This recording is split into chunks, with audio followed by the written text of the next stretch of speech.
I look back and see a bit of a lost soul, a pleasure-seeking person that never quite found it. But I really feel as though I know where I'm going now. The thing I'm pleased about is that she stopped drinking, and if Islam have done that for her, well, it can't be too bad.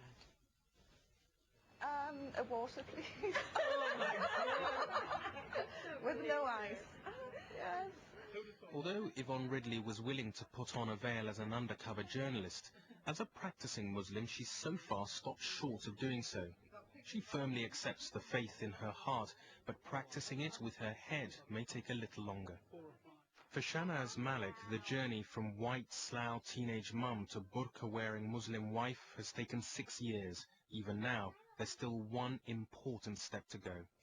I haven't told my family yet that I'm wearing the full veil, because I know it will upset them. They watch the media, they have a lot of preconceived ideas about Muslims, and so I have to tread carefully and explain that it's still me under here. Alicia, what are they doing? Reading a mass. Reading the mass. What's the old man doing? It shouldn't matter what I wear on the outside. You know, it shouldn't have an impact on how I am with them. Shanaz converted the day she married her Asian boyfriend Nasir, a childhood sweetheart she'd met at school. At that stage, he was Muslim in little more than name. But as with a lot of new Muslims, Shanaz's conversion made him re-evaluate his own faith, or lack of it. How's it going now, lad?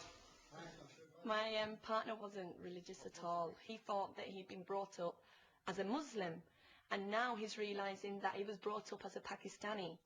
And he's now learning the true Islam without all the cultural things included, and so it's kind of brought him on that path as well to find out the true Islam. She's changed me, changed my life around. She has. I've no choice. No choice. From a normal Western boy to a newborn Muslim, I'd say. And it's all down to my wife. Having found his faith, Naz decided at the end of last year to make an Umrah pilgrimage to Mecca. But when he came back in January, he found that Shanaz had been on a spiritual journey of her own. The more and more I had learned about Islam, I realised that I really should be wearing the veil. So I took the chance when my husband went to Umrah to put the veil on, because when he came back, he had that Islamic knowledge and he knew that it was the right thing to do, and it's still here. So I really enjoy, I love wearing it. I know that I'm doing the right thing, and it's a progression in my faith, and it did feel wonderful being able to walk out and know that I've got that little bit closer to being the person that I want to be. It was a shock. It was. Ninjas we call them. But it's her own doing. It's what she feels comfortable in, and I don't mind. The Quran says that we should dress modestly, and it's in our benefit to cover our beauty from strangers. I can wear what I want, you know, in the privacy of my own home. I can dress as I please. It's when I'm in front of men that are not my blood relatives and strangers outside. And amongst the sisters, when you're wearing the burqa, nobody can judge you. You are all equal. No one can judge you on the hair you have, the clothes you wear. Nobody is superior to another person, no matter how much money or anything that they have. You are a Muslim sister, and that is all that matters.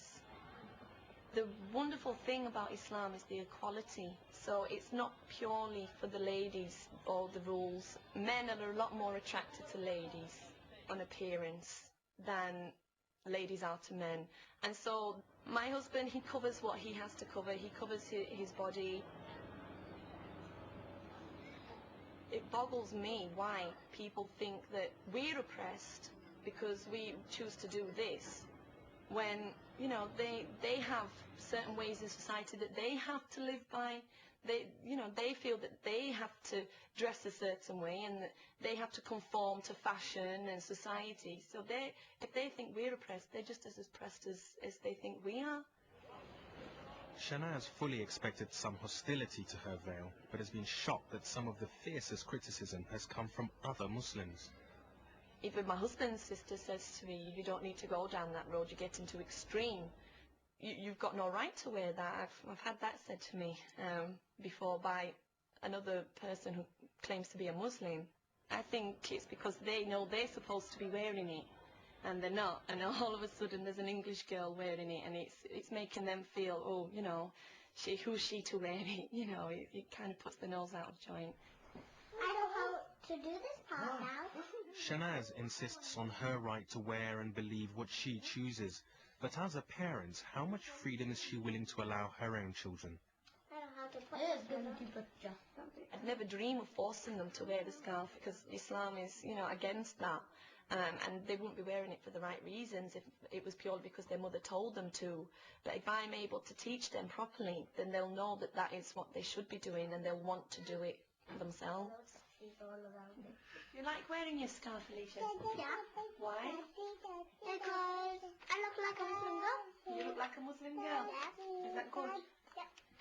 And sometimes I play with your action man because I want to be a boy. It's a misconception.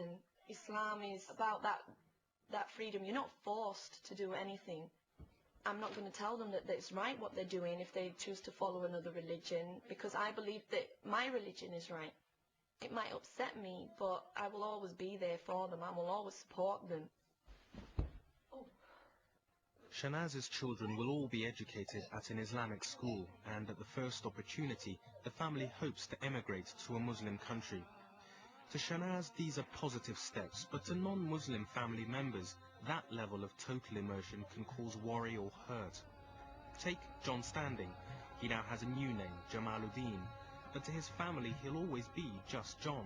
They can't understand why, in converting, John feels he has to give up so much of what mattered to him in his old life. But he prefers to focus on the profit, not the loss. Didn't want to be a Muslim, it came to me, and I'm so glad it did. It's the greatest gift anybody's ever given me. It was a strange way of converting, really. I mean, I met my wife, Nasira. I didn't like the idea of her being a Muslim.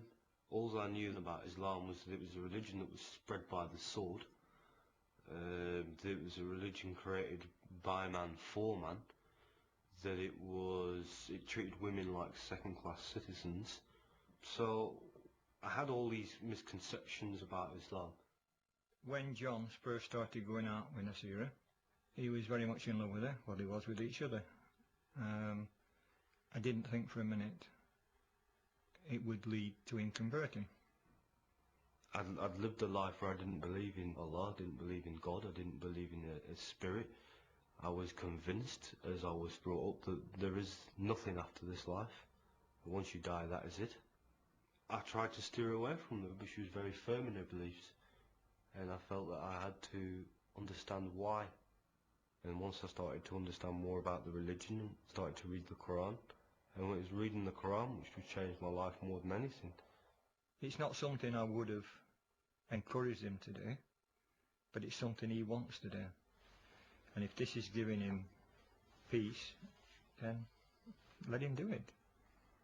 I am concerned that anyone that turns to a religion so quickly and pursues it as vigorously as he has, are brainwashed. This is my opinion. I think they get brainwashed in a way. My father, all he knows about Islam is what he reads in the media. Pick up a newspaper, you don't hear a good story about a Muslim, you know, a Muslim's done this wonderful thing, or Muslim's given to charity, or all you hear is this person strapped a load of Semtex to their body and blown themselves up. It's like saying that every single Irish person was in the IRA. It's not like that at all.